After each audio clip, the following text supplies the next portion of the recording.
Good evening, everyone. Hope everyone had a great weekend. James Hancock here, and I'm back to discuss episode 9 of The Young Pope, the second to last episode of the first season.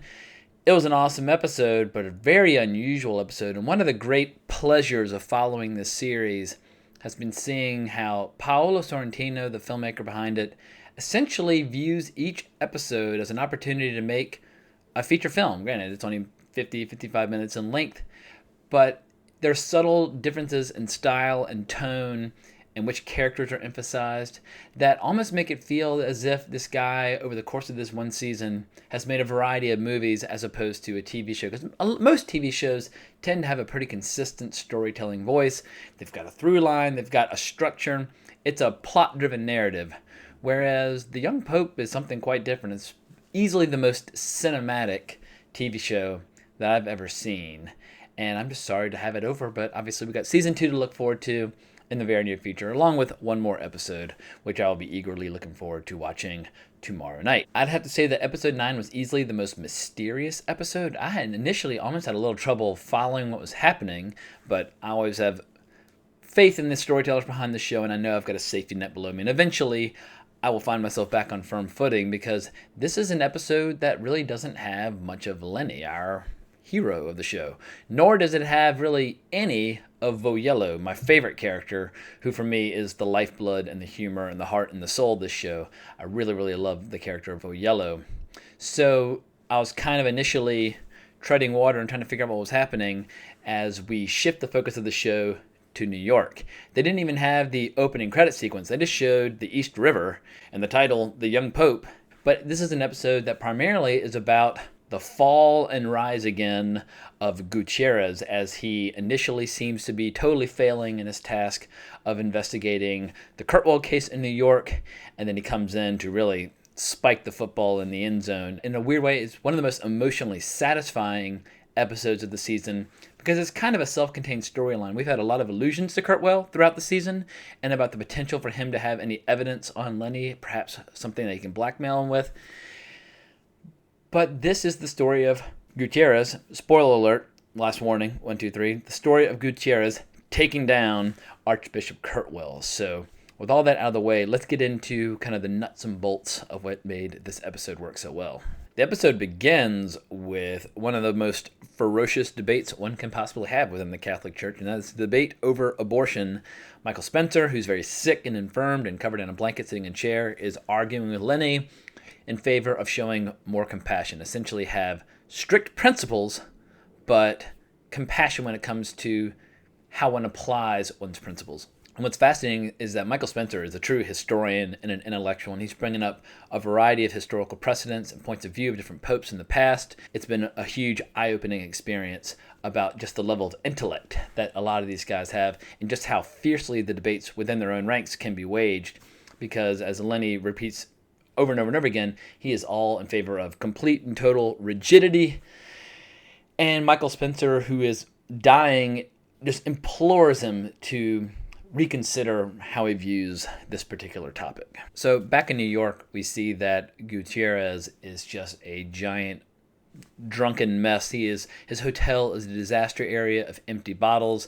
He's essentially lying around in his underwear under newspapers, almost treating his hotel room as if he were a squatter. When he wakes up, he just stumbles over to a bottle with a few inches still left in it and swigs away. I mean, he is not in good shape. However, he is still going about his investigation, trying to find people who've been abused by Archbishop Kurtwell in the past, and whether or not they'll testify, what evidence can be gained.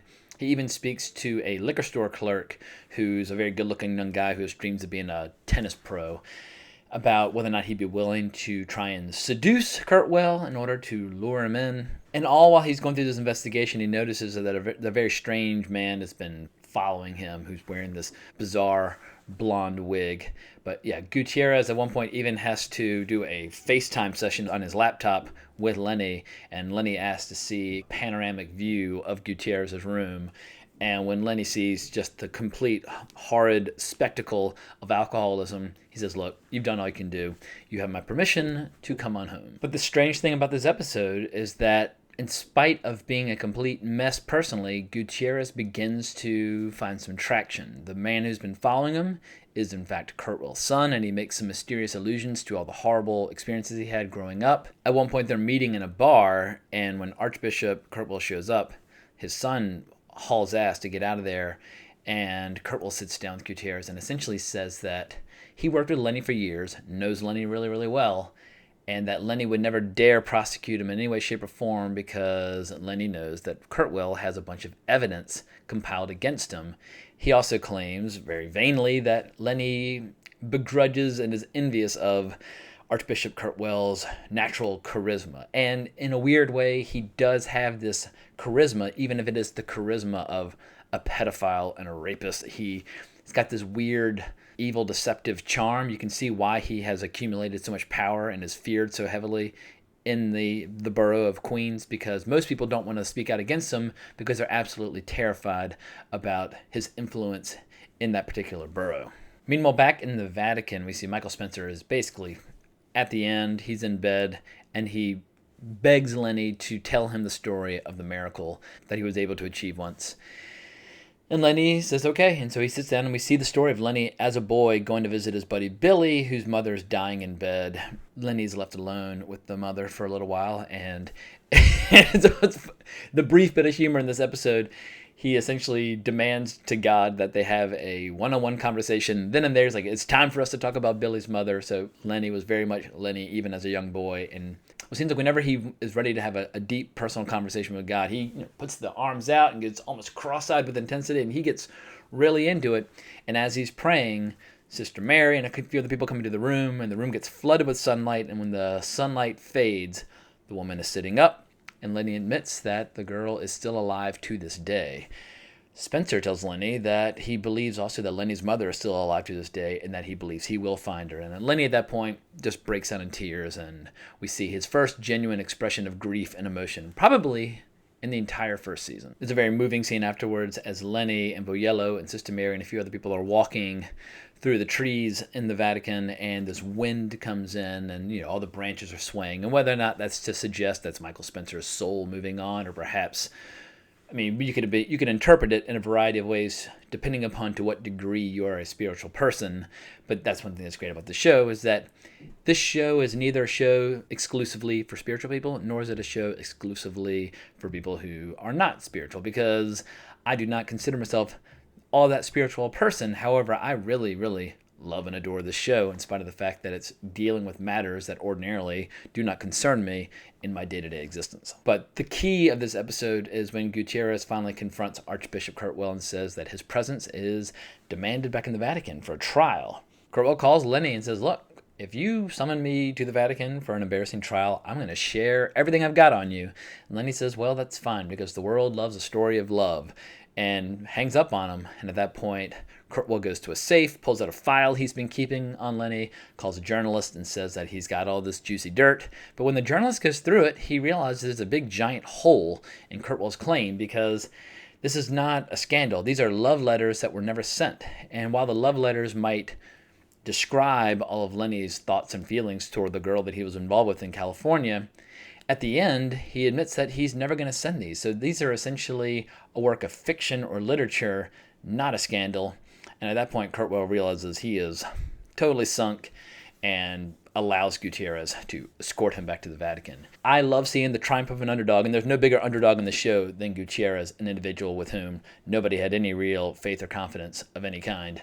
There's also an interesting bit at the end where Esther, we see her with her baby, who's now getting a little bigger, a little older, and we're hearing all of Lenny's love letters read out loud by his voice, because all of his letters have been published in the New Yorker, the Pope's Love Life or something to that effect, and he's talking about all of his feelings and how awkward he can be at times.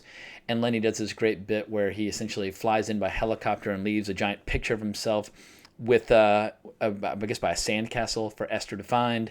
And then she notices it just as the helicopter's flying away. Lenny's a really unusual character, but it's fun getting to see a little bit about what makes him tick, and also finally filling in that crucial part of his backstory about the miracle that he was able to achieve as a boy. So yeah, it's a great episode. It ties up a ton of loose ends. The only real loose end that we have left is whether or not we're going to see anything about Lenny's real parents, and whether or not any of Lenny's goals will be achieved in terms of this aura of mystery, whether or not it'll pay any dividends in increasing the membership or the devotion of the various people in the Catholic Church. So I'm imagining that episode 10 will be tackling that, but who knows? But it's been an incredible ride. I've loved all 9 episodes. And I've loved getting to hang out on YouTube and talk about the show with all the different people and their points of view, because there's been a lot of interesting feedback about it. So I'm glad everybody's been enjoying these videos. And please give me a subscribe if you want to see more. Give me a shout out on Twitter at Colbrax if you want to talk about flicks or movies or video games or comics or anything else that I occupy my time with these days. And hope you all enjoy episode 10 of The Young Pope. So long.